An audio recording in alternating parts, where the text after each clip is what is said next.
One, alive. Good morning, Jamaica. Thank you for joining us at the Office of the Leader of the Opposition for another press conference on Jamaica's pressing national issues. Today, we have assembled some of the members of Parliament who represent the hardest hit constituencies in Western Jamaica that took a battering in Hurricane Melissa. Today, we have 100% representation of MPs in Westmoreland. Today, we also speak on behalf of the entire parish of Hanover. We speak on behalf of more than 50% of St. James through South St. James, and later you'll hear from a representative from St. Elizabeth. So the voice amassed today is not a small voice, it's a big voice, representing a large proportion of Jamaicans who are still reeling from Hurricane Melissa. We're not yet at a point where we can say like the government that we're resilient and strong. We're still struggling. So today I'm going to invite my colleagues to tell you what is the lived experience on the ground in their constituencies. And I'm going to start with our General Secretary and MP for Eastern Westmoreland, Dr. Dayton Campbell.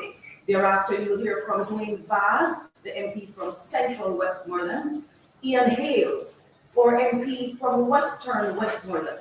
You then hear from Andrea Perkis, who is from Hanover, and then Nikisha Burchell, South St. James. The leakages from Northeast St. Elizabeth will close the MP's presentation.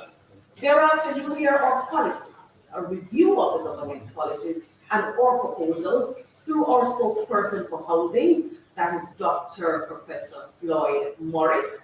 You will also hear from Dr. Angela Brown-Burke. She will tell you about how the Ministry of Labour and Social Security is handling the crisis. And then our party leader and president of the People's National Party, Mark Golding, will give you the leader's statement on the crisis. Please welcome Dr. Dayton Campbell.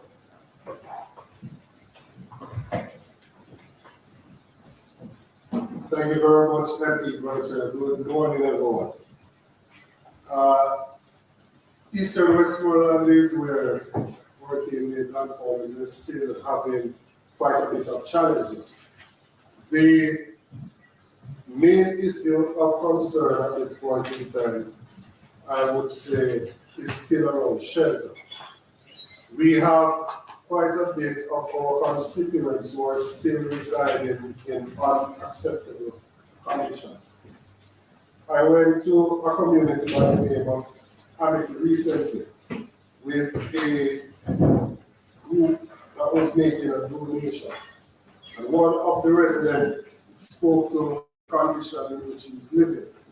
And what he has to do is to use a tarpaulin, and the back of it to prevent some of the wind from coming in is actually the side of a grave. That's the reality as to how persons are still living within the constituency.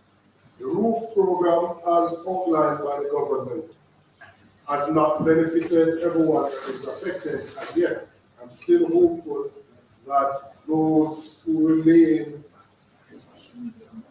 without any level of assistance will receive the assistance in due course.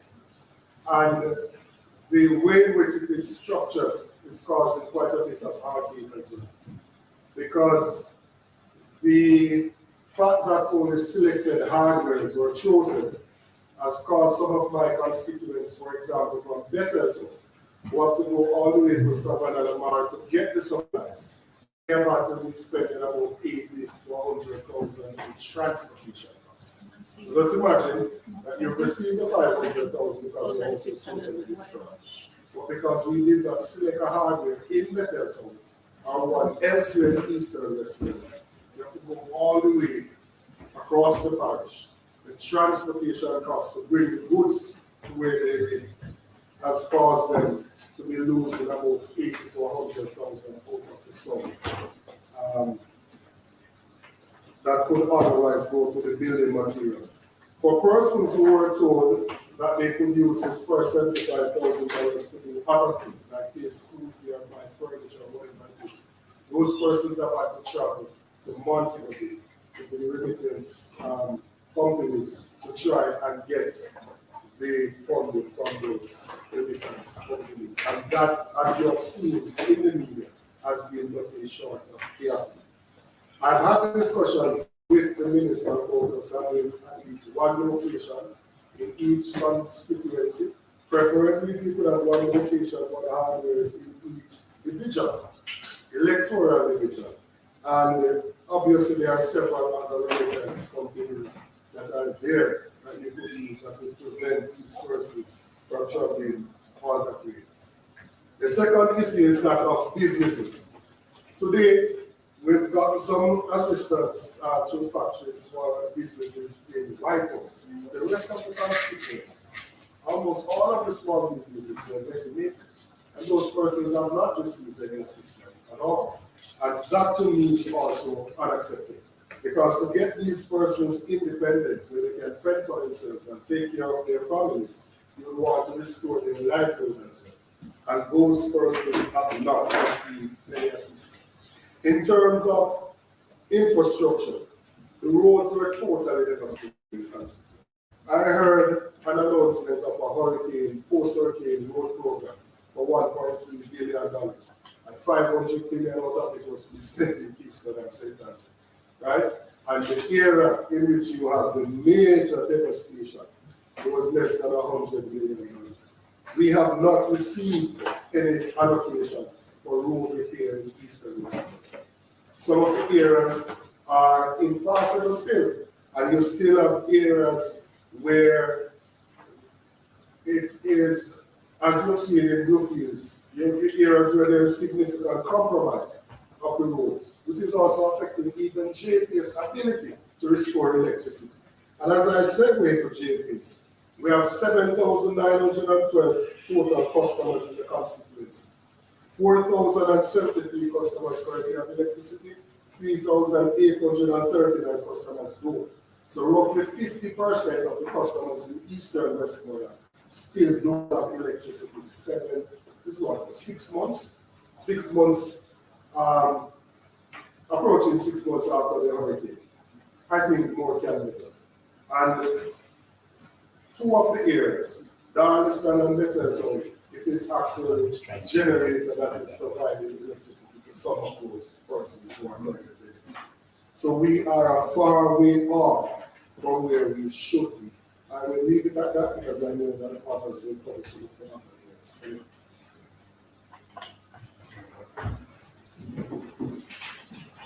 Good morning, everyone. Let me start with the roofs program, because every single day we get numerous calls about what is happening. And even this morning on my way here, I spoke to 3 persons who had 3 different situations. One person was assessed physically, along with persons in her community but still have not heard anything. So what's happening. Another person who called was not assessed physically, but they came into the community, took her information and said they would come back, and no one has came back. And there was this other person who was not assessed any at all, but has been to the NIS office on numerous occasions and was told she just has to wait until they come into the community. These are serious situations that we're having, because after 6 months, I've still not been able to pick up the pieces after such a devastating hurricane. And they are frustrated because they don't know what is really happening with regard to the government assistance. And this is the only substantial program that has been implemented.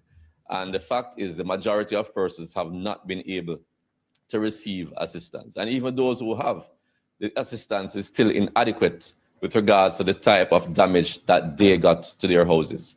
Dayton spoke about the cash grant where persons have to travel all the way to Montego Bay, and that has been frustrating again for the residents who have suffered in Hurricane Melissa, because what they have gone through, they should not have to be going through this note just to get the assistance that they totally deserve. The shelter issue is also another major issue, especially at the Petersfield shelter in central Westmoreland, where we still have 41 residents, which include 12 children. I was there on Sunday and again yesterday to visit the residents to hear what they're saying. And the major issue they're having is communication. Because the fact is the government has made so many promises since the passage of the hurricane to them that has not been fulfilled up to today. The last thing we have heard is that by the 8th of May, they should be moving them to suitable locations. But they are disheartened because every time they hear something, it has not come through. So we're really hoping that this comes through. But the area that they have designated to put these houses, we have not seen much work being done in that area. So I'm really wondering if this May 8th deadline is actually realistic. But I'm hoping and praying that it really works out. And another issue we're having is that, as I said, with communication, even with myself, the ministry personnel came down, toured the sites, and not even the common courtesy to invite the member of parliament, who the people are calling every day, to at least have that part of communication where we can liaise and let persons know what is happening. And I think that is unacceptable. But what is really bothering everybody is the condition that the persons are living in. And when you visit the shelter, it's really disheartening. You really pray and wonder what will happen to these persons. But we're really hoping that this May 8th deadline doesn't pass. And we're also asking the minister to really think about the persons who left the shelter, because persons who would have given, they have given certain ultimatums to leave the shelter at different times. Not everybody stayed, some people left. But if you visit the communities, you see people under tents, literally, because they had to leave the shelter because they thought they would have been thrown out. So they left, but some of them are living in really deplorable conditions. So what I'm saying, the ministry has the information because you took the information from these persons. So if you need help to go and find them, you can also contact me because we know where they are. But persons who have left the shelter, we're also asking to remember them when the housing solutions are being provided. The road situation in central Westmoreland is horrible. And up to yesterday, we had to deal with a protest on the Hartford to Williamsfield main road where persons blocked the road because of the poor conditions. And we understand the frustration they're going through because every day traversing these roads, they damage your vehicles, they damage everything. And they blocked it yesterday.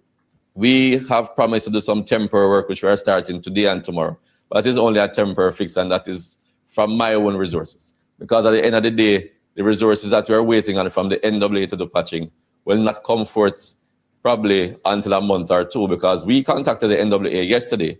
We heard that we will get a new patching program in the new financial year, but we were not able to get a timeline from them as to what date it will be done. And we have many other areas like this across the constituency where I know people are very frustrated about what is happening. And there's also a bridge situation because we had two bridges that were seriously devastated in the hurricane.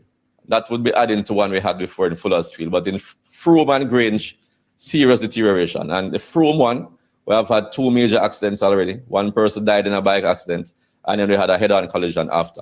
And in Grange, up to yesterday, a car fell into the area that has been deteriorated. So we're asking the government to move speedily on this because we have not been able to hear from them as to when some serious work will be done in these areas, because we did not see anything in the budget and we have been asking, but we have not been able to get a real response from them. And before I close, just quickly, electricity restoration. Most areas in Central will have gotten electricity, but we have had a lot of pockets in different areas where some sections have light and some don't. And we have been in contact with the members of the JPS, but what is really happening, as they are saying, they are short staff, I guess, because the team that came to assist has left for the most part. So the local team is saying they're short staff with regards to getting the work done. So we're asking if anything can be done to improve the levels of service that the JPS has so they can go out there and quickly restore, because I didn't have electricity for 2.5 months and it was so frustrating. So to imagine being without it for 6 months, it is really unacceptable for where we are in this country, and we should have had that sorted out by now. But I'll leave the other issues to my other MP who will speak soon. Thank you. Good morning. Party leader, colleagues, good morning.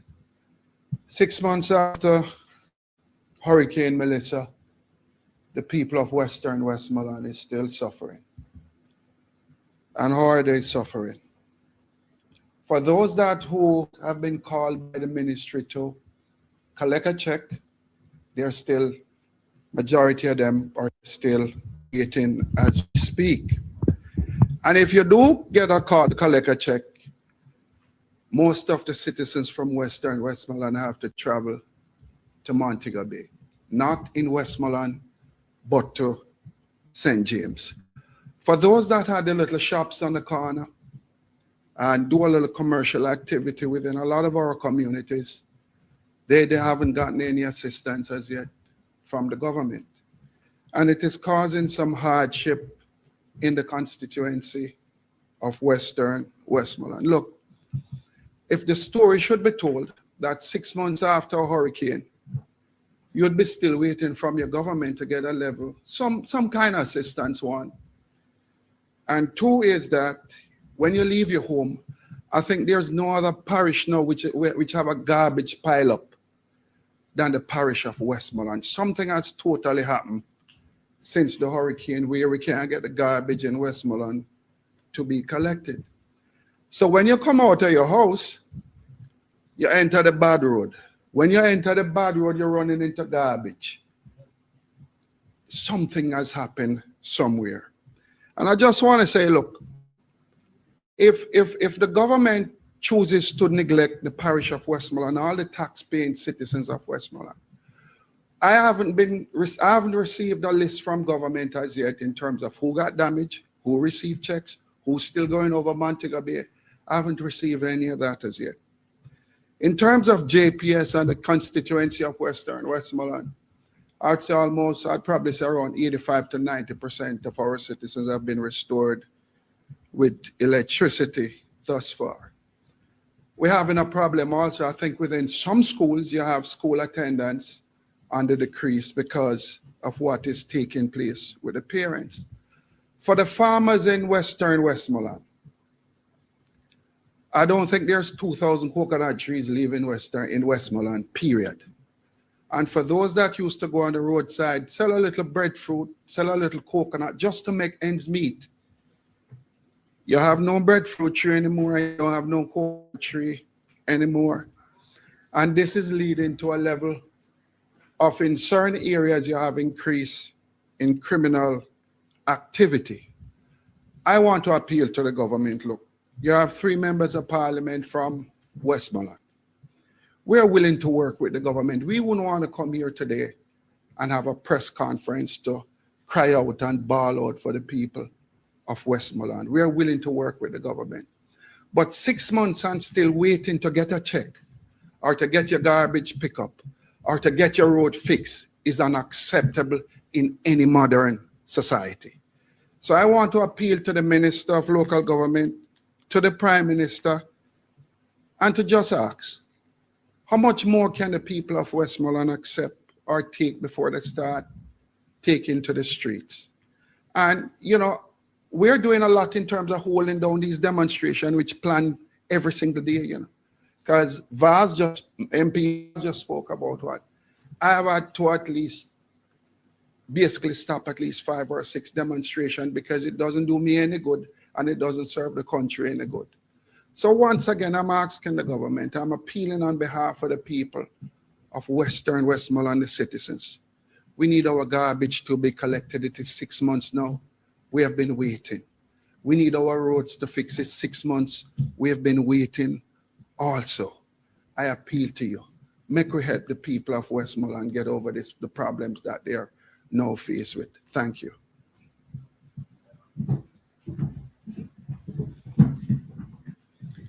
Good morning, everyone.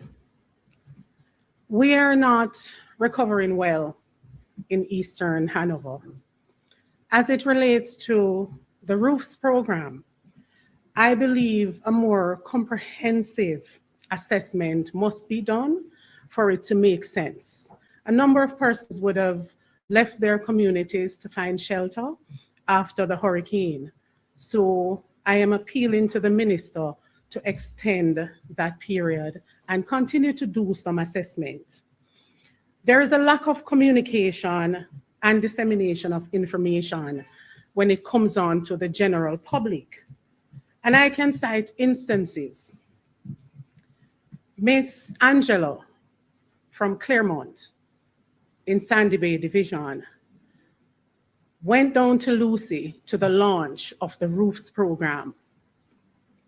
She posed on stage with a $500,000 check. You can find her picture on the Prime Minister's page. Miss Angela's home fell to the ground. Her shop fell to the ground as well. But let's focus on her home. Miss Angela received $200,000. Miss Angela went to the office in Lucy, the MS office in Lucy. She was not helped. There must be a better way. There has to be a way to assist persons. If an error is made, there must be a way for it to be corrected. It can't be, we can't help you, nothing can be done, go to your member of parliament's office. Another situation with regards to the roofs program, a lady from Chester Castle, she lost her cell phone. She went to the office, she got no help at all. That lady turned up to my office in tears. We must do better. As it relates to the schools in Eastern Hanover, all 3 high schools have been damaged. No work has started as yet. At Noculva Technical, we have students from grade 9 to 11 attending for 5 days, grade 7 to 9. They're alternating 2 days, 2 and 3 days weekly. Mount Ward School does not exist anymore. School is being kept in a church hall. Hopewell High, no repair has been done. Merlin Otti, no repair has been done. I am appealing to the Minister of Education to come on the ground in Eastern Hanover and do it with urgency. We need your attention in Eastern Hanover. With regards to the shelters, we still have 19 persons in shelters in Eastern Hanover, but we are deeply concerned as the hurricane season is around the corner and over 90% of our shelters are still damaged. Road rehabilitation is not happening. We had deplorable road conditions in Eastern Hanover before the hurricane. Spark program and patching roads in the constituency is simply not enough. Again, our roads were very bad before the hurricane. Places like Milestone, Jericho to Cascade, Maryland, Cash Hill, Ramble, Flint River, through Cold Spring to Woodsville. These are areas that need urgent attention. It is not fit for daily commute.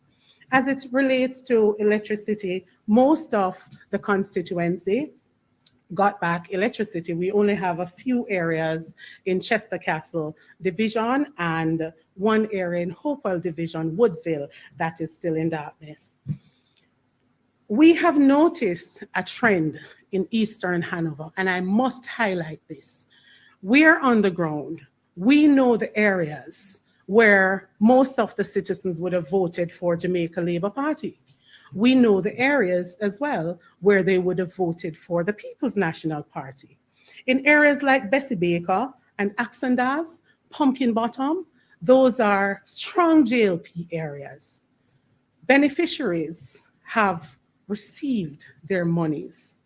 I am asking you, Minister, what about the other areas? What about the people in the other areas, in the other PDs? Regardless of who they voted for, they are still waiting. When Hurricane Melissa came, it did not knock on doors inquiring about political affiliations. It didn't. Before it disseminated, families were displaced. We have persons who still have tarps on their houses.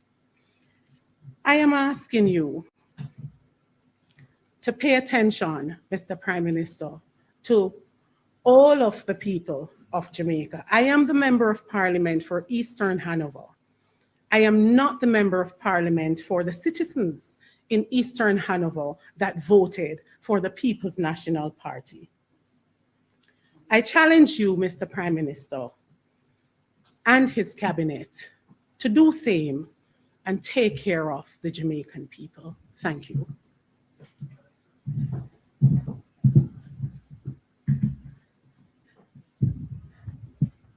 Good morning. South St. James represents 53% of the parish of St. James. The other 4 constituencies share up the other 48%. When Hurricane Melissa made landfall, you would have seen it on every snapshot from National Geographic, the Weather Channel, and our local ODPEM. You could see Cambridge highlighted big. It went directly across the entire South St. James. We are a landlocked constituency. Therefore, we have to go through either Westmoreland, Hanover, St. Elizabeth, Trelawney, or other constituencies in St. James to get into South St. James.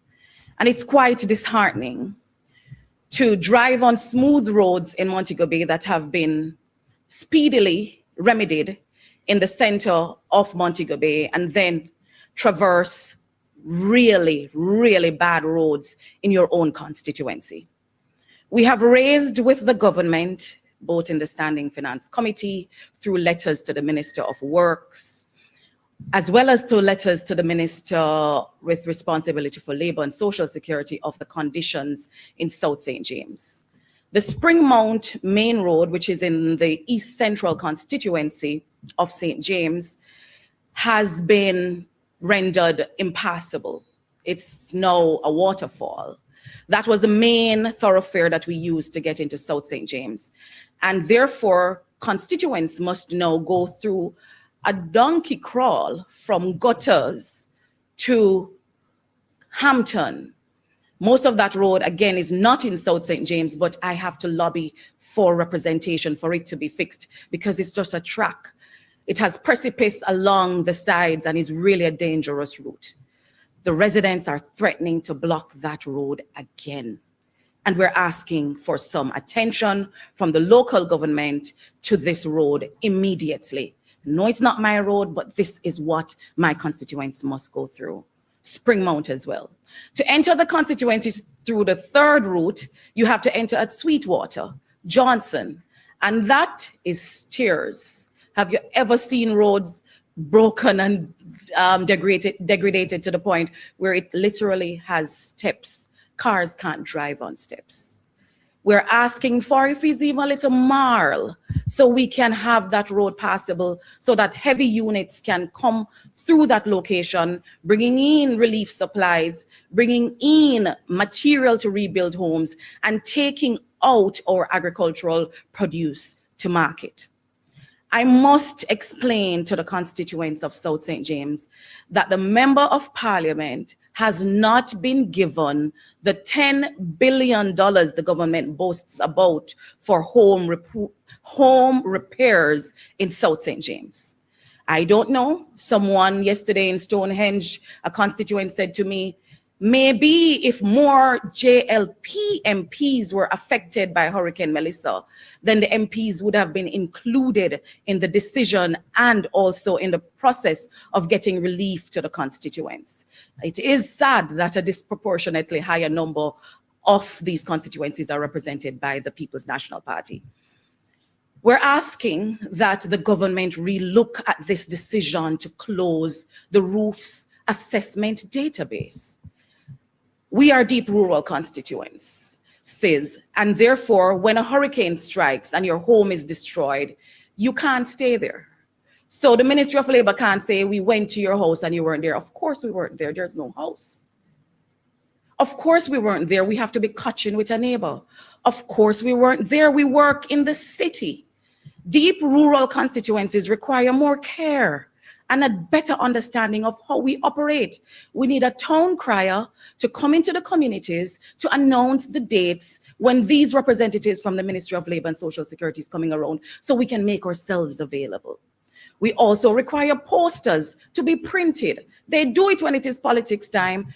print some posters, put it on the shop pazer, put it on the light poles so people can know where they can get relief.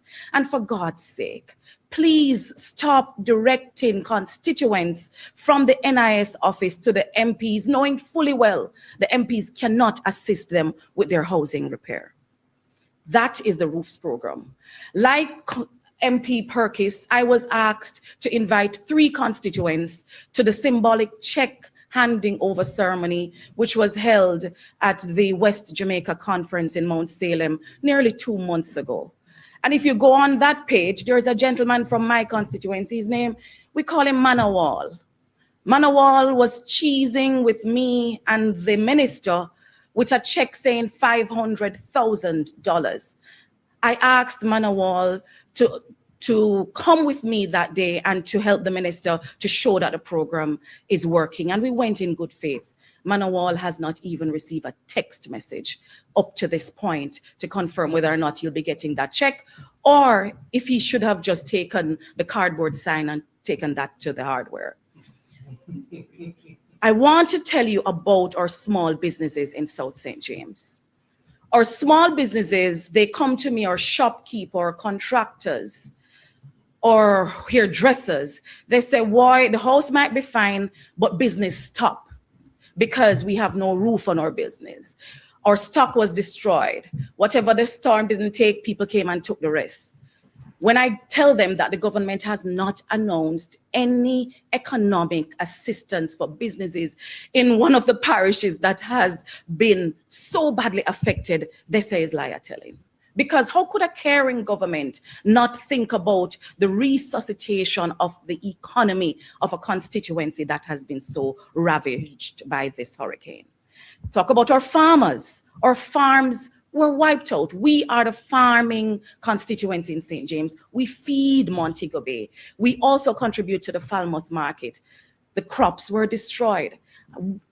We're expecting that a constituency like South St. James would receive a lion's share of any fertilizer, any spray, any seedlings. We've had some trickling of support where agriculture is concerned. And we're surprised that other constituencies that don't even plant corn, yam, tomato are getting big agricultural inputs and not so much South St. James.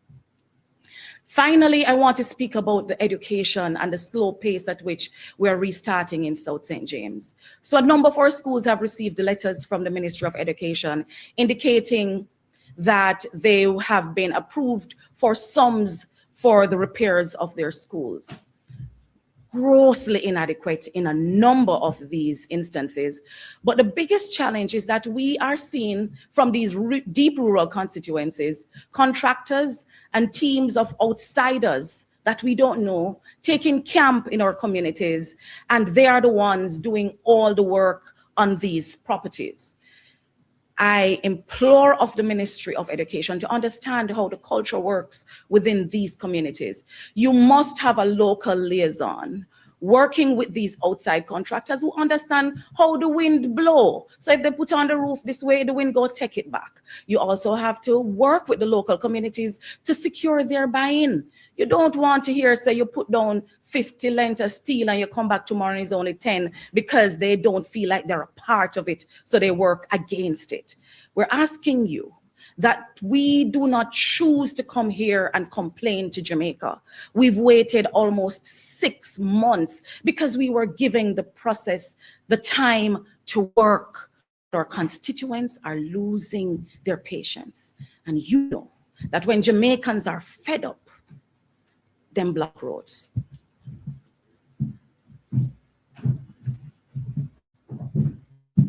Good morning. There are 3 critical issues that have been affecting the constituency of Northeastern St. Elizabeth since Hurricane Melissa. The first issue has been adequately ventilated by my previous colleagues, and that has to do with the issue of housing.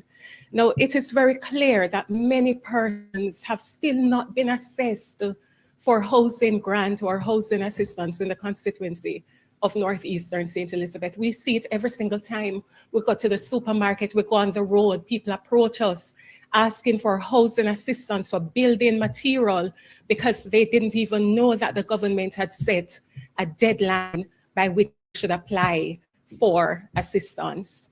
Those who have actually been assessed, many of those who have been assessed have actually not received a benefit. They haven't received anything from Housing Trust. They haven't received anything from Trans-Jamaican Highway, which has assisted some persons through that program. They haven't received any form of governmental assistance whatsoever. And those who have received assistance will tell you that it is simply woefully inadequate. What they're getting, the little mickle, can't put on back a roof. It can't fix up back the window. It can't put on back a door because it's just not sufficient. And so I always pause and hesitate when I attend conferences of this nature, because I understand the role of the spin doctors and the PR pros who will make it appear as though here goes the People's National Party once again asking for more money. And so I want to make it clear that we're not asking for more money for ourselves.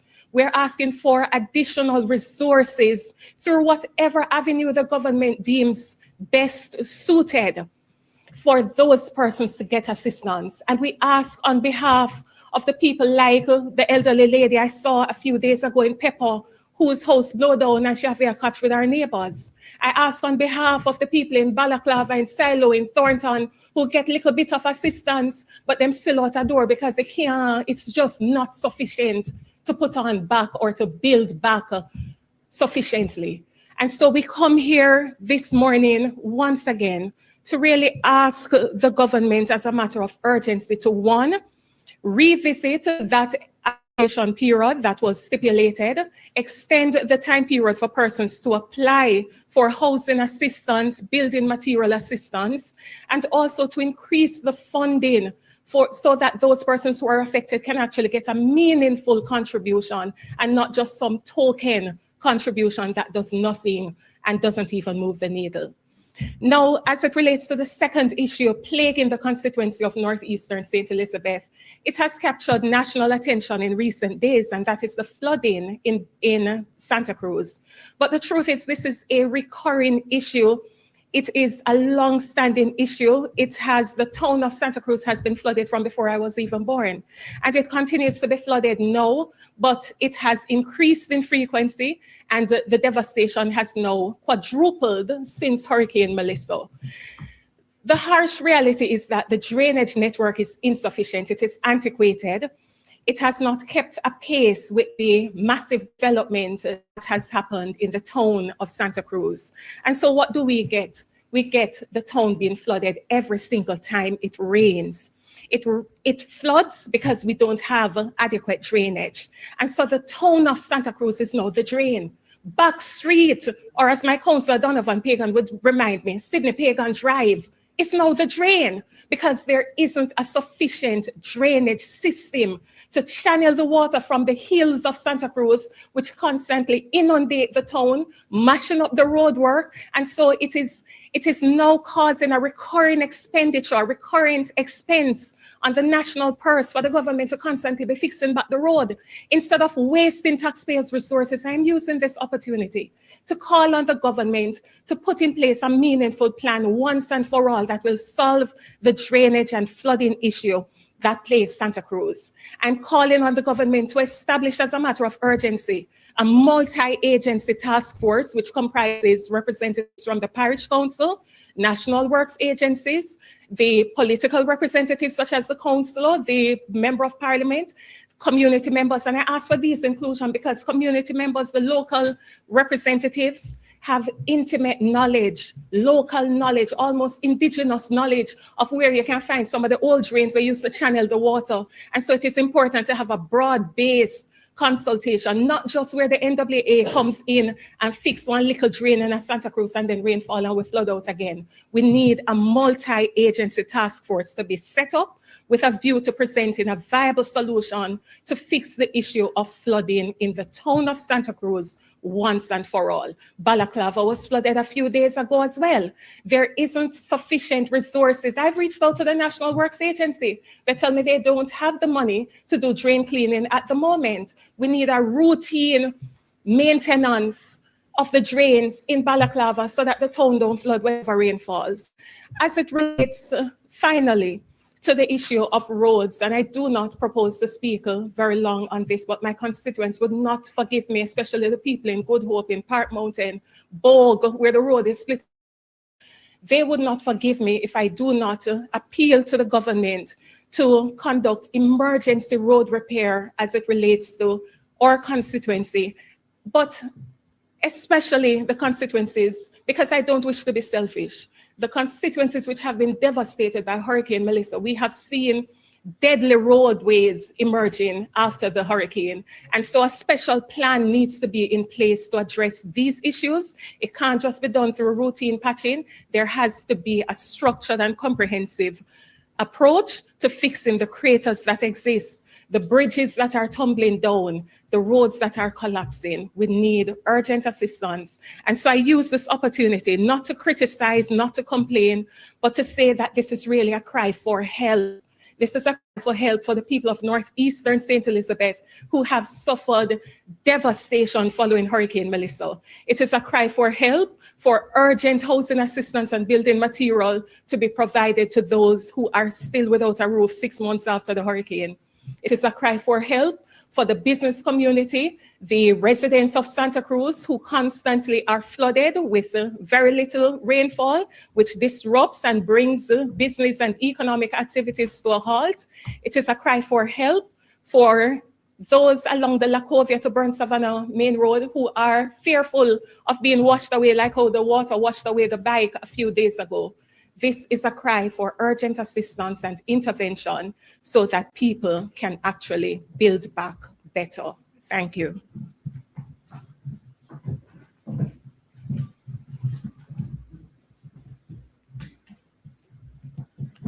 Good morning, ladies and gentlemen, colleagues, party leader.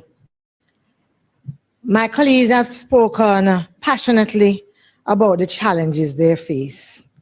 One of the thoughts going through my head as I listened is that we need a government that ensures that there is a plan so that elected members of parliament don't have to rely on a hope and a prayer.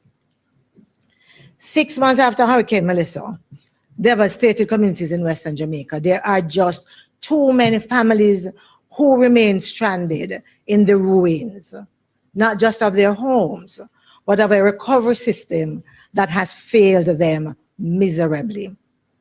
Today, all of us you see here, we are standing with those affected communities, urging immediate government action on systemic shortcomings, recovery gaps, and the urgent need for transparency. The official reports indicate that over 25,000 homes were damaged and 15,000 families displaced. The Ministry of Labor, through their roofs program, and in terms of what they're doing, the failure that we're seeing is therefore simply unacceptable. What is clear is that the processing grants on the roofs has faltered badly. The majority of affected families, as you would have heard, are unaware of their status and actually have no reliable system like a dedicated hotline or an online portal to ask questions or get updates.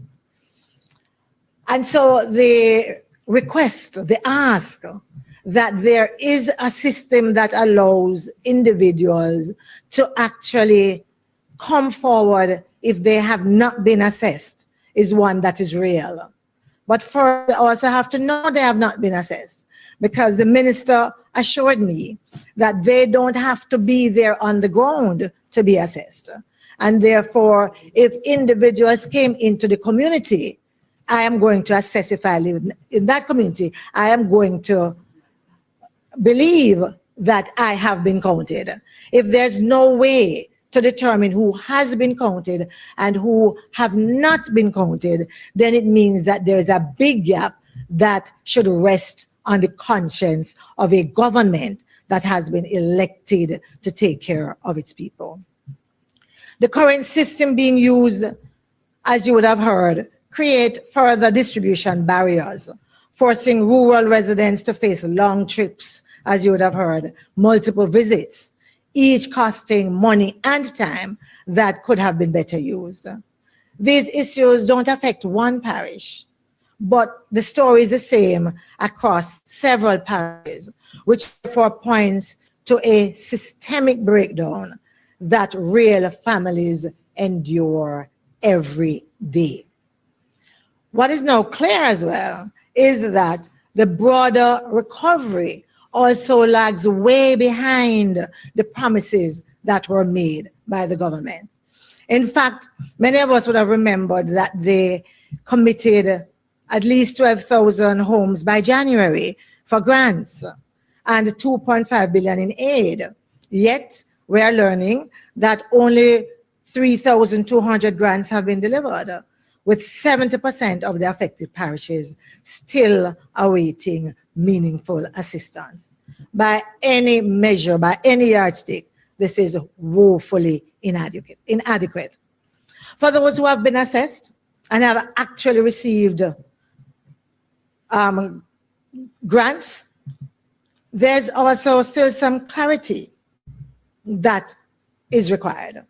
So, for example, how does a family whose house has been totally destroyed end up on the list of those getting $70,000 rather? How do they get on that particular list and not on the 500,000 list? How do individuals who live in a community, a yard with several houses, see their neighbors receiving grants and cannot get a response from the ministry, from the NIS office, from the parish office about where they fall, if they do, on any of those lists? And I suspect that for many of those, the issue of clustering is something that needs to be looked at. The issue of our ministers having an understanding about how everyday Jamaicans live and what constitutes a household becomes also something that we have to look at. This morning on the news, I heard a statement from the minister saying that they are only giving one grant to a household. And that's fine if that were to be true, because others will tell you that it's not. But let's assume that that is true. Then the question becomes, how do we define a household? And from everything that I'm picking up from the ground, some households have been made invisible by the system that the government is using. And I'm being generous, because others would say that some households have been made invisible because of the politics. The public has not been provided with explanations about the shortfalls that we're seeing. I've got no firm timelines to complete the distribution. And the result is that citizens who bear the burden are once again left in the dark and without answers. So today we are talking.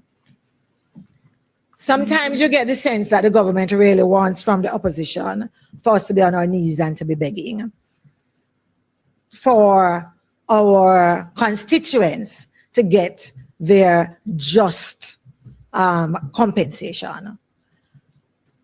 The Prime Minister says from time to time that the opposition only talks. The truth is that's our role, because we are in opposition. We are not the government in charge of government resources. Although many of you would have seen a lot of efforts that were done through charities and collaboration. But yes, we are talking, and we will continue to talk until we see action taken. Let's talk a little bit about the WePay system, which was launched on January 30th with the National Payment Corporation of Jamaica for $500 million in disbursements, but which is obviously nowhere ready for broader rollout. What we have seen so far, that it has been operationally about 20%. We have seen payouts funneled through one lone Montego Bay Restaurant Union? Is that system set up and ready to serve other parishes? I believe that's a question we ask, and that's a response that we require, because we believe that it is wicked and unjust to pretend that this limited pilot can serve Jamaica-wide needs with families in St. Elizabeth, in St. Anne, in Hanover, in Westmoreland, in St. James, who are still in limbo. In fact, my information is that there are parishes where nothing has been put in place for it to be rolled out in those parishes. There's no QR code for anybody to get. Yeah? The back office isn't ready. And so what we're asking for is for the pretenses to end and for the government to come clean and tell us what is happening.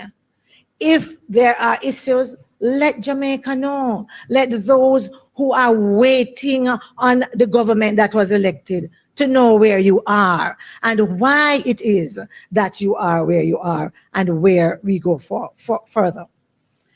And so today we call upon the government to act decisively, to expedite the approval of roof grants with fully operational query hotlines and online portals that allow Jamaica to ask questions and to get answers.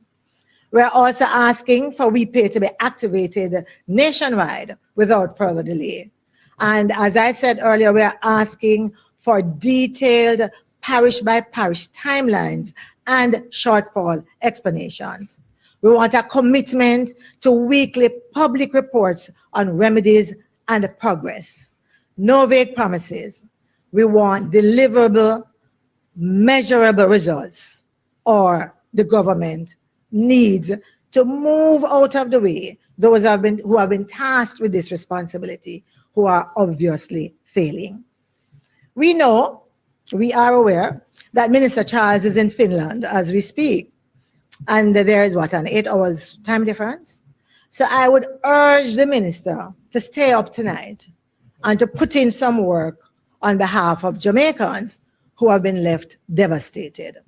To the minister, we say it's time to prioritize people over public relations. Jamaica's recovery depends on accountable, transparent, and fair leadership. And since we're talking about accountability and transparency, Jamaicans are also asking about the Support Jamaica portal that was launched to mobilize donations and ensure accountability. Although the site is supposed to provide real-time tally of funds raised, this is not visible from the dashboard. And so the government needs to indicate where that information can be accessed, how do Jamaicans track donations received, and how those donations are being disbursed. Too many Jamaicans are suffering without a meaningful pathway to restore order and dignity to their lives and those of their children. Every time, I just want you, as I leave, to leave you with this picture. Every time rainfall or rain even set up in many of these communities, these individuals relive the trauma of Melissa. I am asking you, I am asking Jamaica to be vocal about it, to ask the government if they are okay with that level of trauma day in, day out with Jamaicans who have done nothing wrong for which they should be punished, who elected a government that they thought would be able to act transparently, fairly, and on time. What we need is action now, not a bag of noise.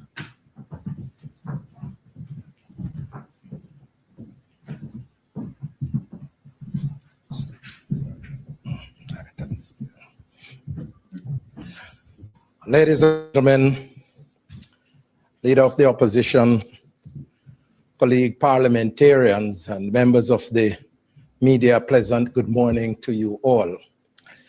We in the People's National Party are subscribe to the fundamental view that shelter is a right to our citizens.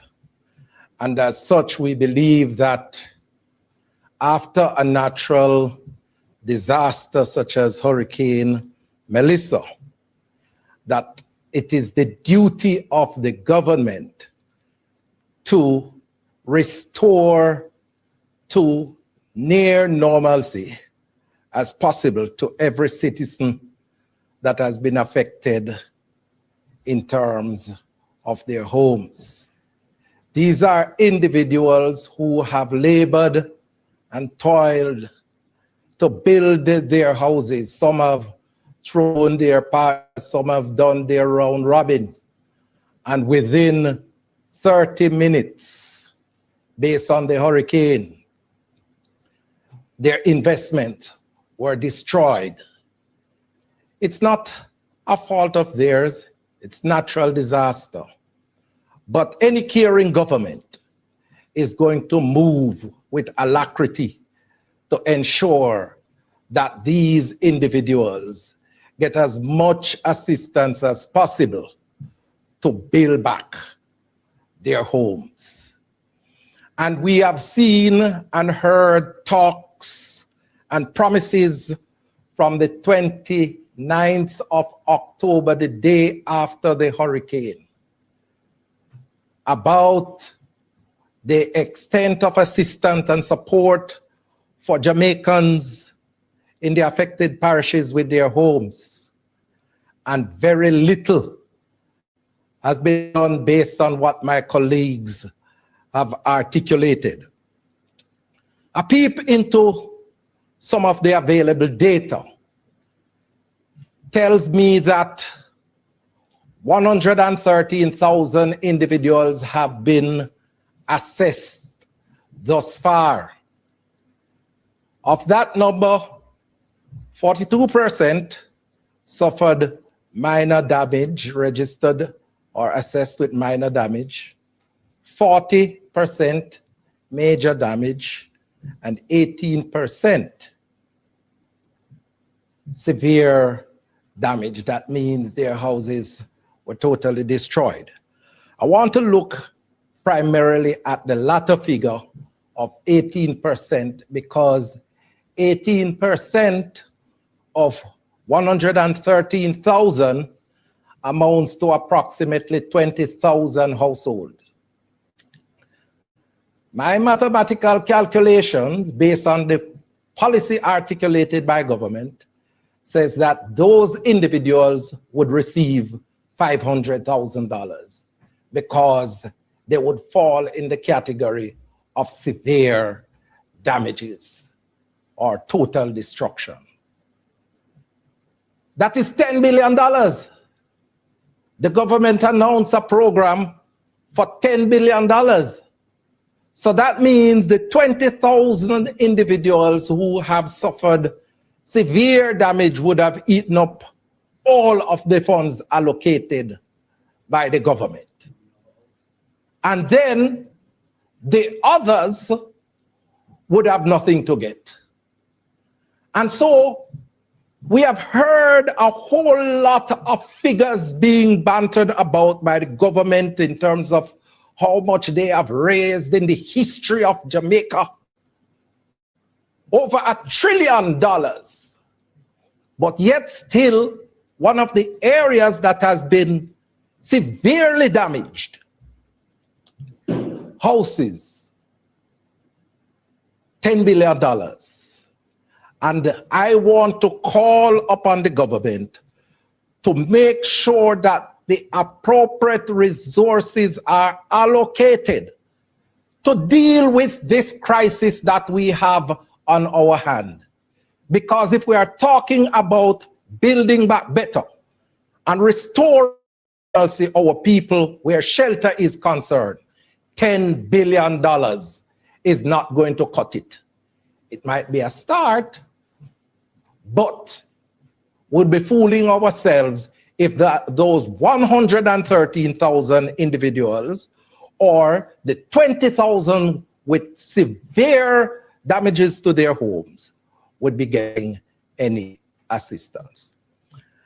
And I want to touch on an area that from about November of last year, the government has signaled to the country that they will be providing some 5,000 container homes to individuals who have been affected in the hurricane. They have moved to tell us that those houses would be in the island by January. January came and gone. We heard in March that the houses would be here. It is now April. It is now April. My question to the Prime Minister and the Minister with responsibility for housing, where the house them there? Where the house them there? Poor people in Culloden need the houses. Poor people in Petersfield need the houses. Poor people in Jericho need houses. We can't allow our brothers and sisters that we talk about, say we care about them, to be living in the deplorable conditions that they are in post-Hurricane Melissa. And then we make promises to deliver 5,000 houses, and all know we can't see one of those houses being delivered to the people based on the commitment of the government of Jamaica. I'm not talking about what other institutions have done. I'm not talking about what the private sector has done. I'm talking about the specific program that the government has said that they are going to be obtaining 5,000 container homes to deliver to the people of Jamaica that have been affected by Hurricane Melissa. We need to know where the house them there. And finally, one of the major problems that we have seen during the hurricane is the issue of land tenure. And the government said that it would address it during the recovery effort. Because a lot of the houses, especially in Westmoreland, were built on lands that were leased by the people. And so they couldn't build a permanent structure. And we know what happened with that and the hurricane. I want to know from the government, in this post-Hurricane Melissa recovery effort, what measures have been put in place to ensure that when a man get the $500,000 check, they don't build back in the same situation that would contribute to them seeing their houses being destroyed?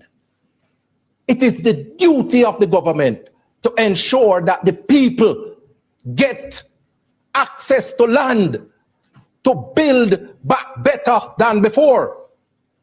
The leader of the opposition, my leader, had committed to ensure that we free up some of the lands and make the land available to those individuals who were living on government-owned land, to make sure that we create an access mechanism for those individuals by changing the requirement, the time frame in which individual could apply for those land in terms of tenureship.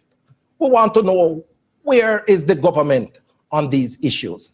Because if it is that we don't take into consideration land tenure, we are not going to be building back better, and we are not going to be building back stronger.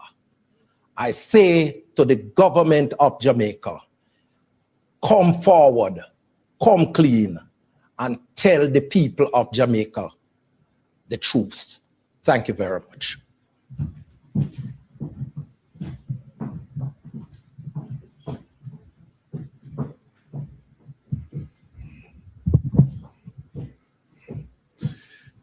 Thank you very much, colleague MPs and senators. Ladies and gentlemen, members of the media, those listening in, I thank you for joining us this morning on this important discussion on the state of play in Jamaica in mid-April after Hurricane Melissa hit our country on 28th October 2025. I called this press conference today, this morning, because the government intends to take the NARA legislation in the House this afternoon. And the NARA bill seeks to establish an entity in law which has been announced but is not yet effectively operational because it has no legal basis, and is supposed to be the agency to drive the recovery of the country from the damage caused by this terrible hurricane that hit us in October. NARA is going to be set up to oversee the implementation of projects approved by Cabinet. The legislation has an array of issues which commentators have highlighted and which the opposition will also use the opportunity this afternoon to speak to. This is not the time for that. But I made the point that if you look at what is happening in our country now, the government has dropped the ball, and the people of Jamaica and the economy of Jamaica are suffering as a result of the government's ineptitude in managing the aftermath of Hurricane Melissa.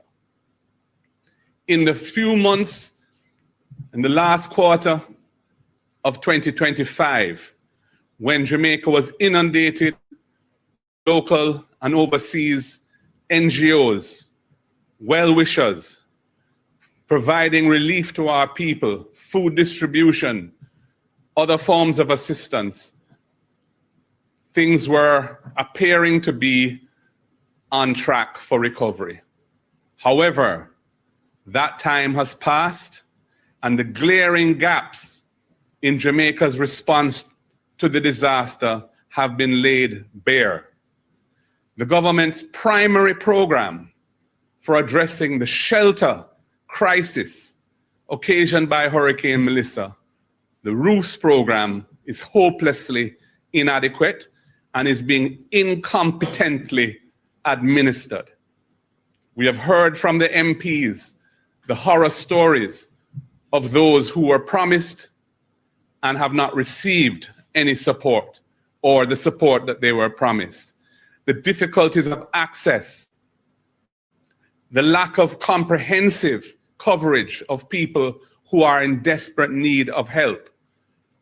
Tens of thousands of Jamaican families are living in a post-Melissa environment where they lack habitable shelter in which they can rebuild their lives. This is a deplorable situation which ought to be the focus and priority of the government at this time. Yet, in its budget presentation, the Prime Minister didn't speak to it at all. And if you look at the design of NARA and its focus, that is not what NARA is being established to tackle. This is an urgent and present need which must be addressed. The $10 billion under the roof program, less than a third of 1% of GDP, less than 10% of the immediately available resources that Jamaica could draw down under its disaster risk financing framework, is hopelessly inadequate to meet the challenges presented by Hurricane Melissa to the housing stock of the country, especially in the worst affected parishes, but not uniquely to those parishes, because there are pockets of deprivation and shelter damage all over the country which are not being addressed. This situation has to be resolved. Furthermore, the methodology employed in roof has not built within its design anything to ensure a more resilient approach to the reconstruction of these houses. What is happening is that people who, I would say close to 100% of them, are uninsured, who have suffered either a total loss of their homes or substantial damage to their homes or enough damage to warrant assistance and are uninsured, are getting a fractional payment in the form of a grant of materials with a cash component, which is very difficult to access, but with no guidance, no support to ensure that the methodologies used to rebuild their homes comply with even a basic set of standards to build a more resilient shelter for themselves. Therefore, we are just repeating and compounding the lack of resilience in the housing stock which existed prior to Melissa. This is poor management, poor policy. I was thinking when I was hearing of the horror stories about accessing the roof grants, why it is that this has become such a debacle when in the COVID crisis, there was a range of grant programs created where data was uploaded and people were able to receive funds in their bank accounts or through the remittance agencies. Yes, the amounts were relatively small and we complained about that, but the methodology of distribution was worked through then. It seems that we've completely abandoned that template and have gone back to another system which is not working efficiently, which I gather was not put through any proper competitive bidding process, and which is now not giving the results that the people need. This is absolutely unsatisfactory. So we have a situation where people who are in desperate need of assistance are receiving a fraction of what they need. They are going to be using those funds to stretch it as best they can, which means the cheapest solutions will be pursued, not the ones that will be lasting. So we are not building any form of resilience into the rebuilding effort after Melissa. And we're just going to find ourselves back to square one if we have the misfortune of another bad weather event. The other thing I wanted to mention at this time is the situation with the Middle East and the war. We are now approaching the end of the second month of that conflict. We have seen the price of fuel at the pump going up week after week after week. We have been told by major corporate distributors and wholesalers in the food trade that food prices are going to start going up as well. It is going to flow through to other critical inputs, fertilizers, chemicals, medications, all of the different products, plastic-related products that have some form of petrochemical base in them. Everything is going to be impacted by this. The government has been completely silent as to their response to this incipient crisis on the people. There's no provision in the budget for any form of assistance. We heard from Petrojam that it has cost them, I think, $5 million US to mid-March from not having passed on the full dollar impact of the increase in oil prices that they have been incurring. But they have been making losses for the last 2 years, so they're in no position to finance that form of subsidy, and they're going to be depending on government for a bailout there. There's no bailout for them in the budget. And you know, the last PNP administration had the foresight of entering into an oil hedging program to protect Jamaica from what we are seeing now. It was funded by a special tax that was dedicated to financing that oil hedging program, which is essentially an insurance policy that if oil prices go above a certain figure per barrel, Jamaica gets a cash payment to cover that cost. This government discontinued that program, abandoned that insurance, but kept the tax in place and has been using it as part of the general revenue of the country. So now that we're facing the horror of oil prices at around $100 a barrel, when the budget was cast at an assumption of $60 a barrel, we are facing that with no protection, but the tax very much still in place and being paid by motorists, by consumers of electricity, and everyone in the society who pays tax effectively. This is a deplorable situation, and the government needs to come out and speak to how they intend to manage the impact of this cost of living crisis that is unfolding on the Jamaican people. Are we going to see any targeted relief for PATH beneficiaries?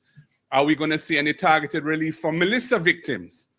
People who have already suffered massive damage to their homes and inadequate assistance in resolving their shelter needs are now going to be impacted by a cost of living crisis. What is to be done about them? What is to be done in terms of more general relief, especially for low-income families who will be having to bear the cost of increased prices for everything that they consume? The government has been silent. Many other governments around the world have already put measures in place to protect their populations. Ours has remained mum. So, ladies and gentlemen, I will close there. I thank everybody for participating and listening. And as I said, we wanted to put on record our assessment of what is facing the country at this time in the aftermath of Melissa, when the government seeks to pass the NARA legislation, which is their centerpiece structural effort to ensuring Jamaica's recovery, but which will not address the clear and present needs of our society, which the government is hopelessly ignoring and leaving the people feeling abandoned, hopeless, and in despair. Thank you for listening.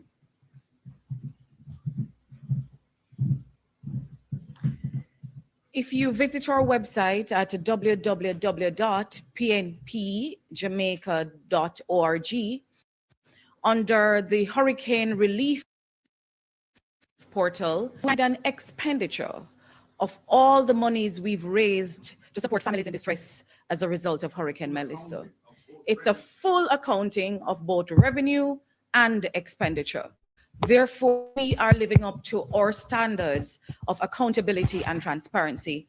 We invite the government to follow suit. At this time, we will open the floor for questions. If you are online and you wish to pose a question, please use the raised hand icon. We will acknowledge you. When the mic is open, please state your name, the media house you represent, and proceed with your question. If you prefer to type the question in the chat, please go ahead and do so, and we will read that question for you. If you're in the room and you have a question, please indicate by a raised hand, and we'll take the microphone to you. Same procedure applies. Morning, I'm Jamila Maitland from TVJ. It's as if the members of parliament were completing each other's sentences about the roofs program. What is an appropriate timeline for an extension? Has that been discussed to say what is it that people need in order to apply? What are they saying? And two, the senator gave a breakdown of the damage assessment, right? With the 18% almost eating up the entire budget. Was the assessment that's a $10 billion? Does the opposition believe that the assessment done or the monies that's a $10 billion was done preemptively, because we're now seeing more people benefiting, and especially that 42% and 40% of the minor and major damages not being included? And if I can squeeze one more in, at the Petersfield High School, that's where majority of shelteries are. What role has the Member of Parliament played, if any, with the relocation? And more specifically, do you know if the shelteries were prioritized for the roofs program? Thank you for your questions. I'll take the first. Senator Floyd will follow with the second, and MP Vaz with the third. We have discussed a timeline for what we believe is an acceptable period by which the government should extend the program. What we are consistent about is that they ought to reopen it, but also give the information to the constituents so they know when, where, and how they can access relief. So if it's even a week that you extend it by, or 3 months, as long as people know, visit these locations at this time, and you will get assistance this way or that way. We're asking for openness, transparency, and communication. We also need to know who is already on the list. And the MPs can serve a great purpose in assisting with this if the government will share with us who has already benefited, who is left to benefit, who won't benefit at all. That will increase our opportunity to assist our constituents in getting the information they need. Senator. Okay. Before Floyd speaks, I just want to make the point that the roofs program was a program under the budget for last fiscal year that ended in March. That was an allocation under that. There is no provision in the budget for this year for, as I recall, any extension of roof. But the truth is that roof was inadequate. Roof was inadequate, is inadequate, needs to be extended because there are huge unfilled and unmet needs which must be addressed. There are persons who didn't, especially elderly people or more vulnerable people, who didn't know about the program at all. I get messages from people, I got one this week from an elderly lady living near St. Anne's Bay saying she don't know nothing about this roof thing and her house popped down and she's getting wet every time it rains and she's suffering. I'm sure there are many, many cases of that nature. So it needs to be reopened, it needs to be funded, and it needs to be made accessible through information being disseminated through channels which have been shown to work in the past, where people can access the information and where people who don't know what's going on can find out what's going on. That was totally lacking in the roofs thing. I mean, I have sent WhatsApp messages to the minister asking how the cash component, which was announced that you could get a portion of the $200,000 grant in cash, 75,000, how you access that, because people in my constituency who got damaged and got assessed went to the hardware and couldn't access the money. He told me he'd get back to me. Twice I asked him. I just checked, disappearing messages. That's all gone, but I haven't received a response. And that's kind of typical as to how they operate.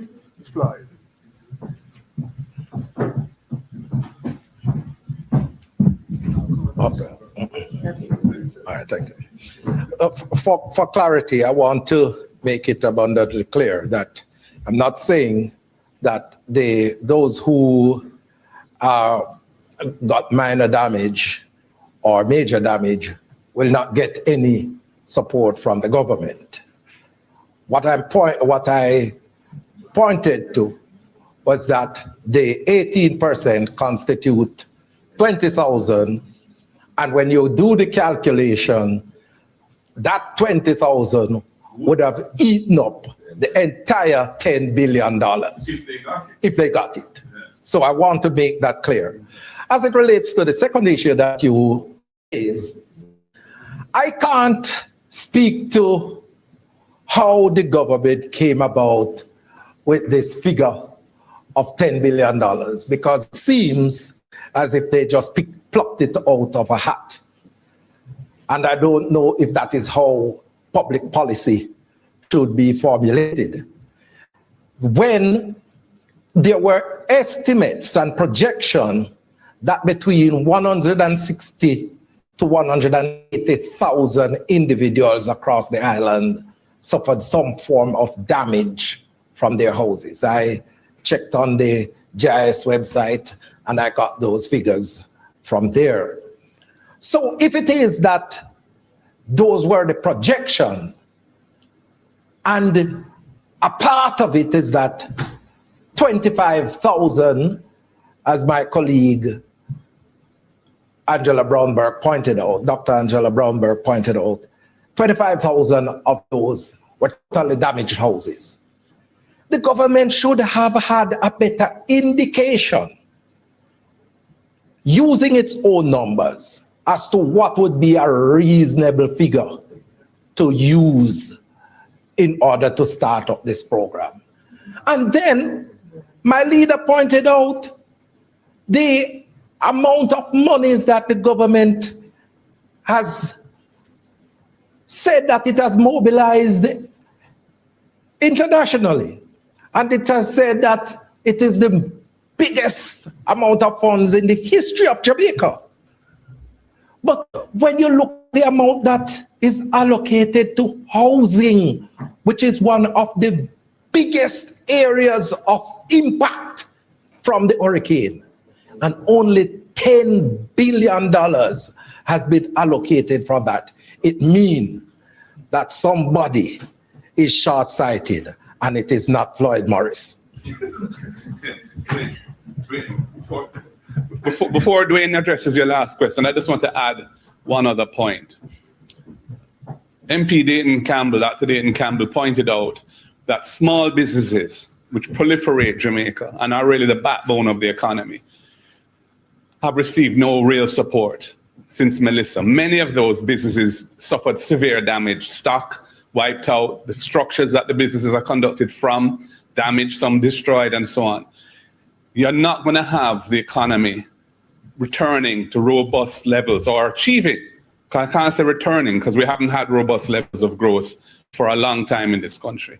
But you're not going to see the economy bouncing back the way it should unless there's a program of support to stimulate activity at that level of the economy. That should be a priority. When you talk about 6.7 billion US of resources that you're trumpeting that you've raised, and yet you're spending 60 million US on housing when the housing stock of the country has been perhaps the biggest asset class of damage, largely uninsured. That shows that, to me, a lack of care and concern and poor policy judgment. What are all these resources going to be used for then? What about the infrastructure of the country, the terribly damaged roads that are preventing people from conducting business, preventing JPS from reaching communities to restore light and making our farmers suffer and our people suffer? There should be an infrastructure restoration project being rolled out now and a housing program being rolled out now. These are critical things. Small business support program being rolled out now. 6 months pass. Time come to see some progress in this area. The people need it. And you're already seeing the signs of social dislocation with people starting to block roads in various parishes and so on in frustration. As the cost of living hit happens, you can only expect that people are going to be more and more frustrated. Well, it's a very serious situation which needs to be addressed. And the next hurricane season is almost upon us. And that is how we're going to be entering it, with our house not in order at all. Literally. All right, with regards to the question about the priority of the roofs program for the residents at the shelter, or was at the shelter, they were promised that they would be prioritized, but there is no evidence of that. And for the persons who are currently at the shelter, none of them are actually on the roofs program. They have not heard anything about that. They weren't assessed because, again, with the concern about going out in the communities when persons aren't there, if they were at the shelter, they didn't know when their persons would have assessed their community, so most of them were not assessed. So they're not on that program. And based on what we are seeing so far, as I said, there's no urgency with regards to getting those persons in a suitable accommodation. From my standpoint as Member of Parliament, what we can do, as we have been doing, is to lobby for these people on a continuous basis.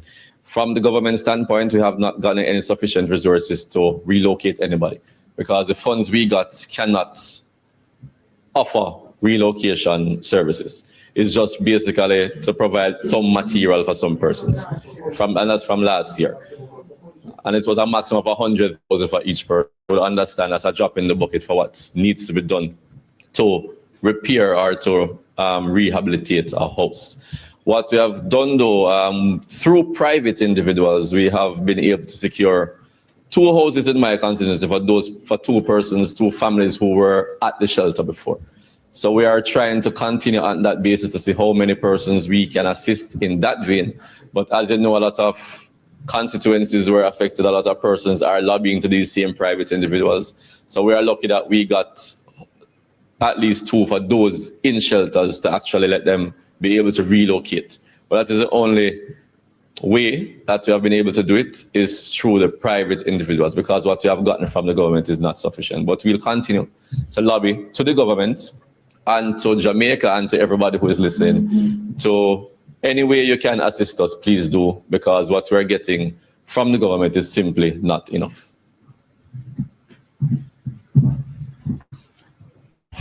Just a quick follow-up for MP Vaz. There was a report recently by the JTA president, and I asked in that vein about reports of sexual indecency at the Petersfield High School, and that's because it's being used as a shelter. Are you aware of any such reports? And you know what's happening there? Well, up to yesterday when I was there were persons from child services who were there to investigate. I don't have much information because we are awaiting the investigations before we make public comments on that. I just want to make one point. I'm glad that MP Nikisha Burchell mentioned that on our website you can find an accounting of the cash and kind that we were able to raise for Melissa support and how those funds were expended. And if there are any questions on the details of that, can be directed to our treasurer, Keisha Anderson, who provided that accounting. I'm calling on the government to provide full and comprehensive accounting for all funds received from donors since Hurricane Melissa. I know that diaspora groups are anxious to see an accounting for all the funds that they provided through the government portals. I myself participated at the request of Minister Grange in a telethon to encourage people to give through their portals. There has been no proper accounting for any of those resources. In fact, what we have seen is fundraising events. I can think of one in Florida where funds were routed through a US NGO with which a minister of government has an association. I can't see how that was an appropriate way for handling hurricane relief, where the government of Jamaica is part of the promotion of the event to raise funds. And I hear the Prime Minister's up in New York to beg more resources from the diaspora.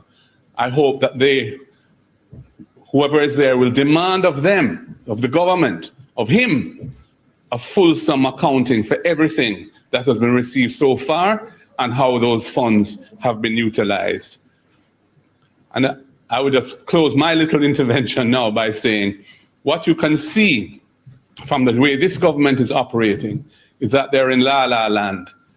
The level of destruction and sufferation and deprivation in the areas which were affected by the hurricane remains real, and all we can hear is high percentages of this being restored and that being dispersed and so on.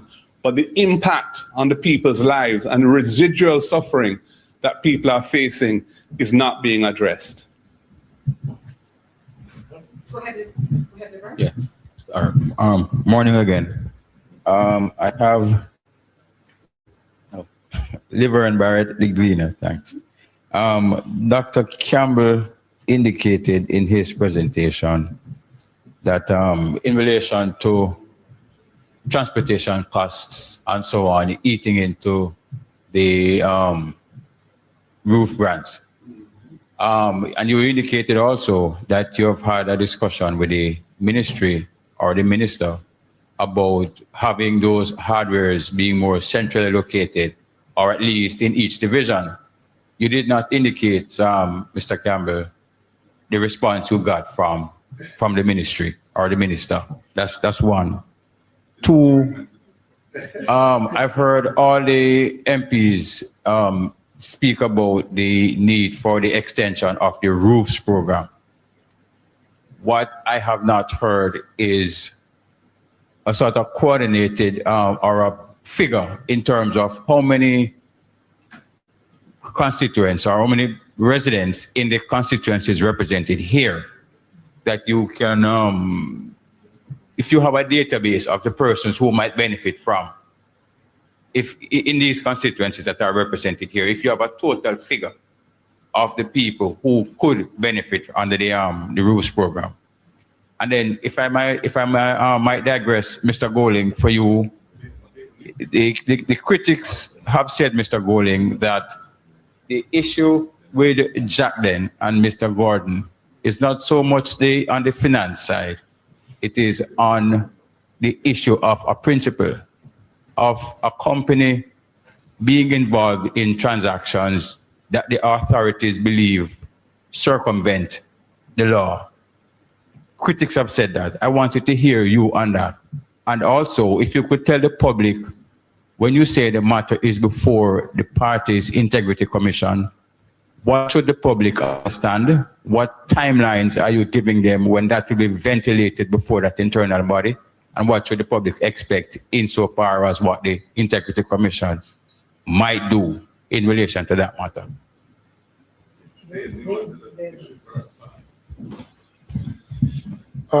Thank you, Laverne. I'll address the questions about what this press conference was called for, but I see you've gone beyond that. Yes, my first message on that topic to the minister was on February 25, 2026. He didn't respond to that. I sent a follow-up on March 2, 2026. Didn't respond to that either.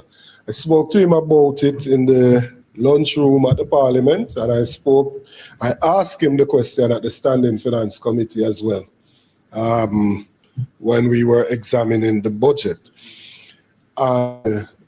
He said that they would look at it. This is Minister Purnell Charles Jr. that we're speaking about.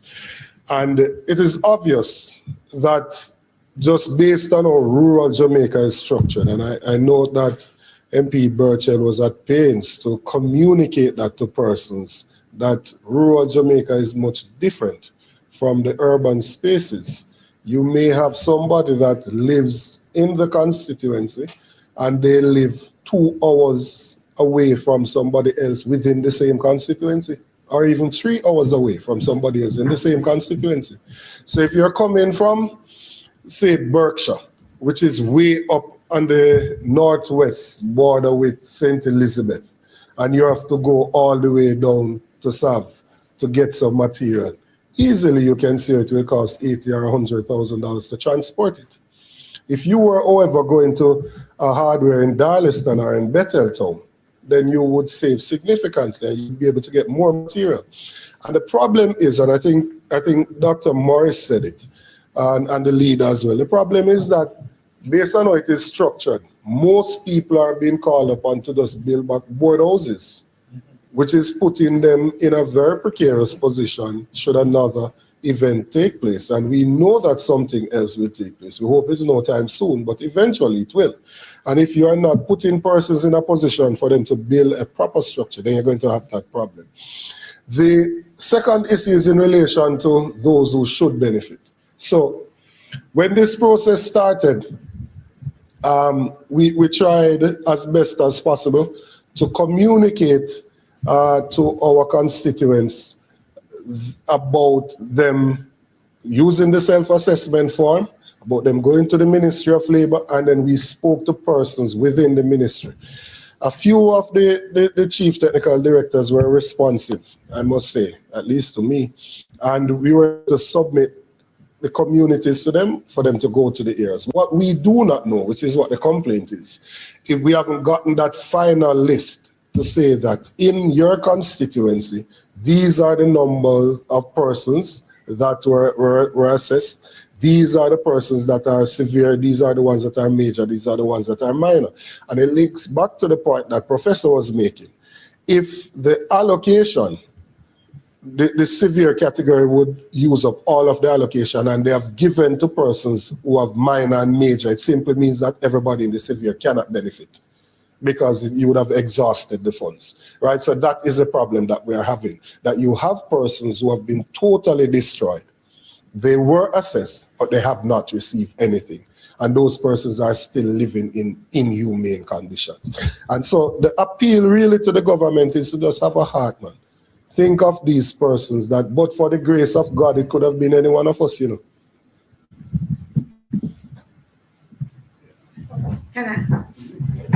I just wanted to add to the clarification being given by Dr. Campbell, that, which is why we keep saying that apart from opening the period and allowing individuals to self-report or to be assessed, the information as to what currently exists needs to be shared and shared widely.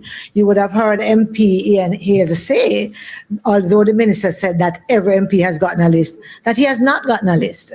Some persons have gotten a list, they don't know if it is half, if it is a quarter, or if it is just a couple more left to be done, or how many. And that, I believe, it is the transparency and the accountability portion that is absolutely missing, which means that even if we were to get more time for persons to report, we still wouldn't know where we are. Yes, on the matter you raised, Laverne, as it stands now, the Auditor General's report focused on University Hospital and their administrative weaknesses and issues arising therefrom. So there was no direct judgment as to the conduct of anyone else. However, we know what has taken place so far. It was in that context that I thought it appropriate, especially since there are ongoing investigations, I think, by the Integrity Commission, that the action which has been taken should be taken.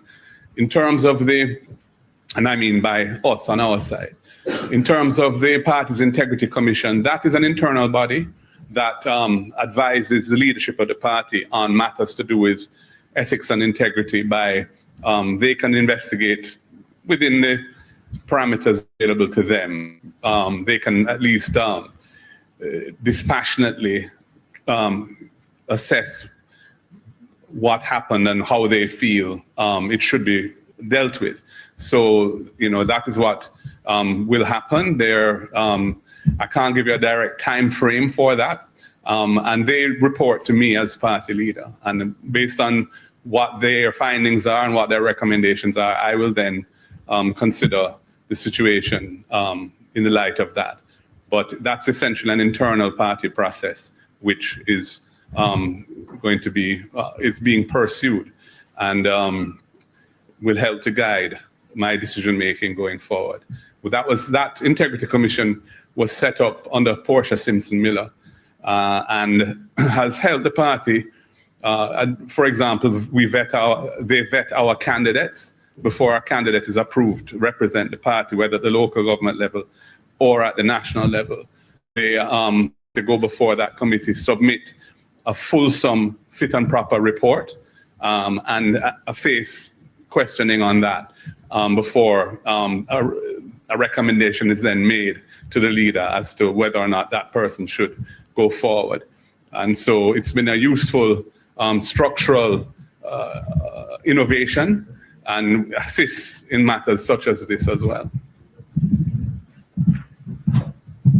Okay, we'll take our final question from online. Siobhan, please unmute and go ahead. Hearing you well. I have a series of questions, but I'll start with the ones who are directly related. The Prime Minister is, as the opposition leader suggests, is going to take the NARA legislation this afternoon in the House of Representatives. What is his recommendation as to how NARA should be used to address the concerns he's raised regarding housing? And my other two questions are in relation to Mr. Golding's Integrity Commission filings, because usually they would have been made public around October or so in the newspapers, but that was not done in relation to the 2024 declarations. Do you have an understanding as to why there's been a delay, as suggested by from the Integrity Commission? And secondly, in the matter of Dennis Gordon, the suggestion is that Mr. Gordon could have potentially breached the Customs Act in terms of making a false declaration. Do you still stand by your suggestion that he has done nothing wrong or he did not break the law in relation to the Jacqueline matter? Thank you. Could you repeat your first question?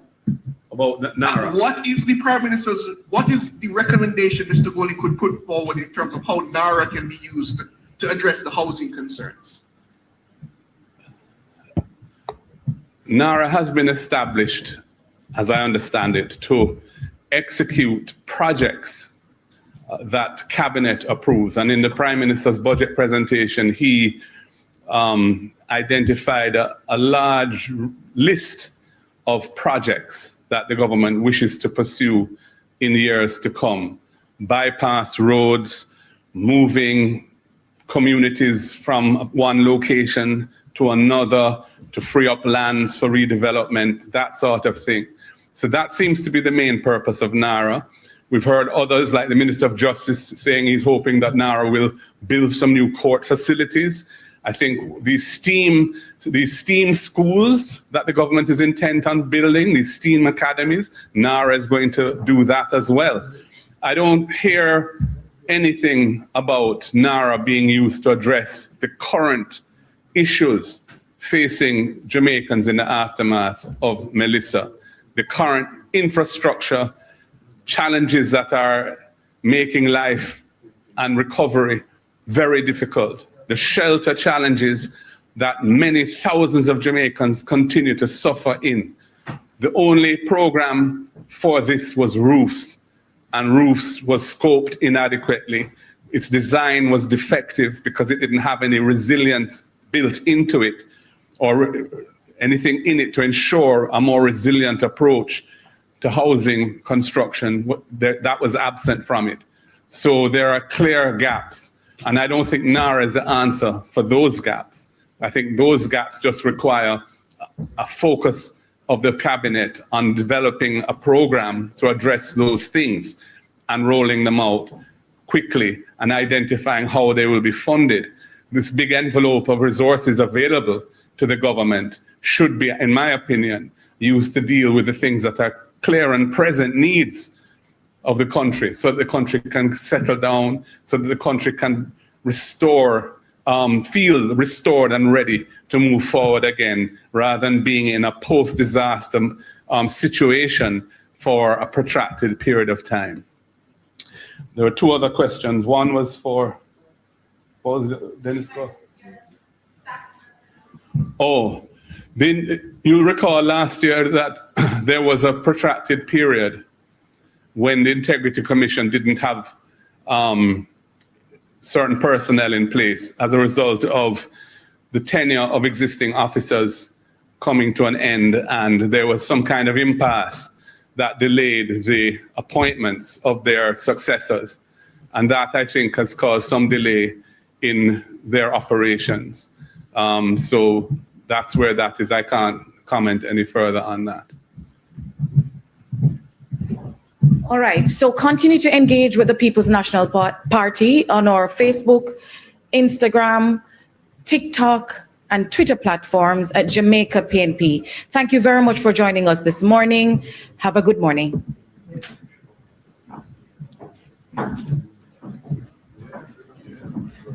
If there's anything